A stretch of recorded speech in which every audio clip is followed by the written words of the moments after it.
नमस्कार दोस्तों, स्वागत है आपका हमारे चैनल पर फिर से एक बार नई कहानी के साथ। तो चलिए बिना समय गवाए कहानी को शुरू करते हैं। राजू, ओ राजू, जरा जल्दी से बाहर तो आओ, तनिक ज़रूरी काम है। क्या हुआ बापू, सुबह सुबह गला फाड़े जा रहे हो? अरे तुझे पता है, रामदीन काका की फुलवा वापस ससुराल से पिहर आ गई। क्यों, इस बार क्या बात हो गई? पता नहीं, पर कह रहे थे ससुराल वाले बहुत मारे बिटिया को। अरे जल्लादों के घर ब्याह दिया बेटी को। पिछली बार भी मार पीट कर छोड़ गए थे, पर क्या करें, समाज की दुहाई देकर रामदीन काका वापस ससुराल छोड़ आए थे। 3 छोटी बेटियां और हैं, उनको भी ब्याहना है। अब क्या करे बापू, आप तो वह बताओ। चल रामदीन काका के घर चल कर आते हैं, देखते हैं इस बार क्या हुआ। ऐसा कहकर राजू अपने बापू किशनलाल को रामदीन काका के घर की तरफ लेकर चल पड़ा। रामदीन काका का घर ज़्यादा दूर नहीं था। दोनों जल्दी ही रामदीन काका के घर पहुंच गए। वहां जाकर देखे तो रामदीन काका बाहर खाट पर सिर पकड़े बैठे हैं और काकी रो रही है। घर में मातम सा माहौल है। किशनलाल जी ने रामदीन काका से पूछा, भाई रामदीन, क्या बात है? सुना है फुलवा वापस आ गई। बहुत मारे उसके ससुराल वाले उसको। हाँ, कल रात को ही इसका पति यहाँ छोड़ गया था।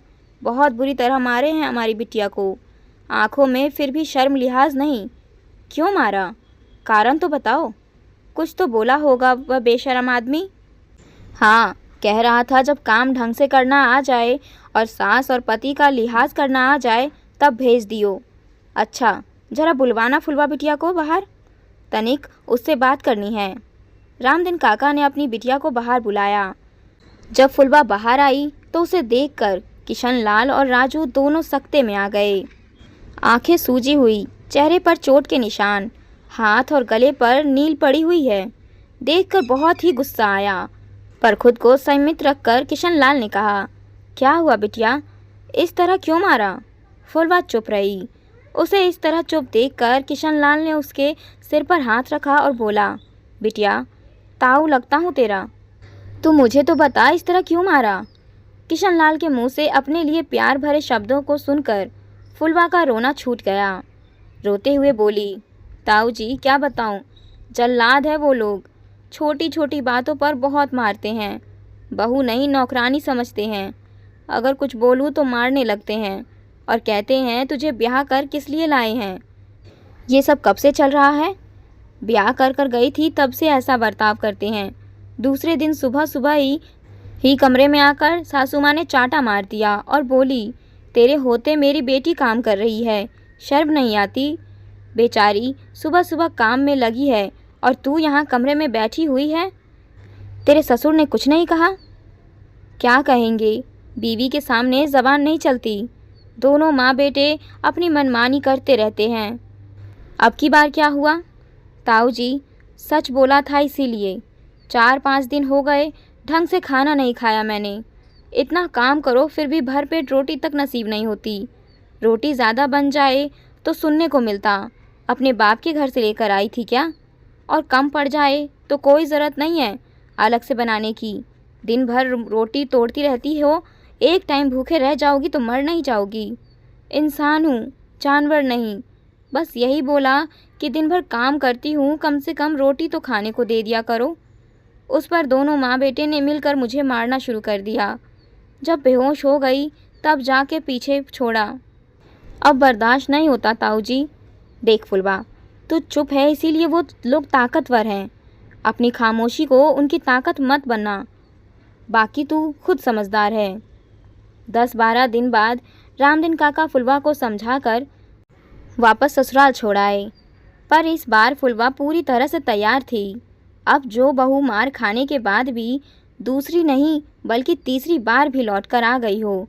ससुराल वालों को तो अपने आप ही बहाना मिल जाता है उसे परेशान करने का।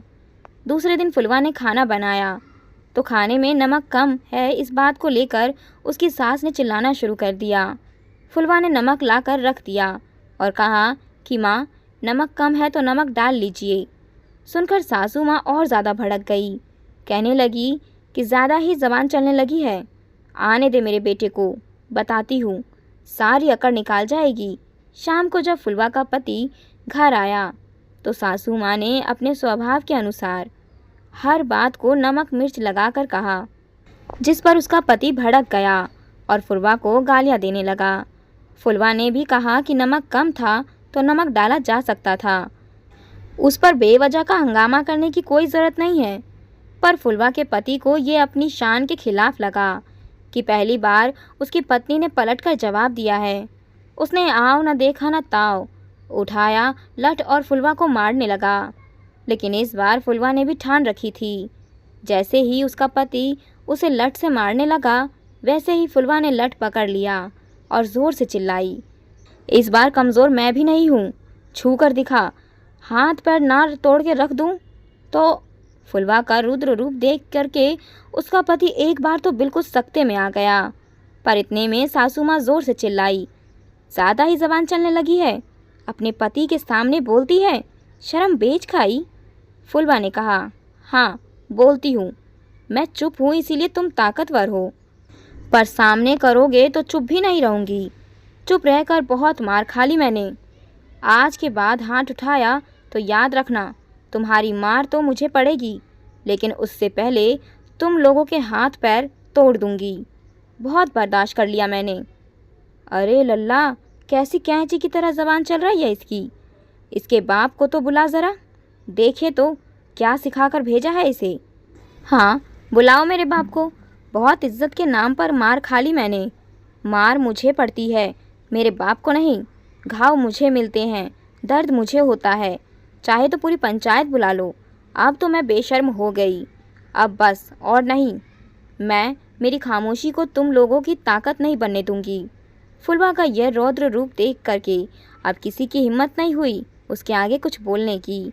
पर आज फुलवा खुश है। एक हिम्मत काफ़ी है ज़िंदगी की मुसीबतों को दूर करने की। खामोशी तभी ठीक ठीक है जब तक वह नुकसान न दे। ऐसी खामोशी भी किस काम की जो शरीर पर चोट के अलावा कुछ न दे।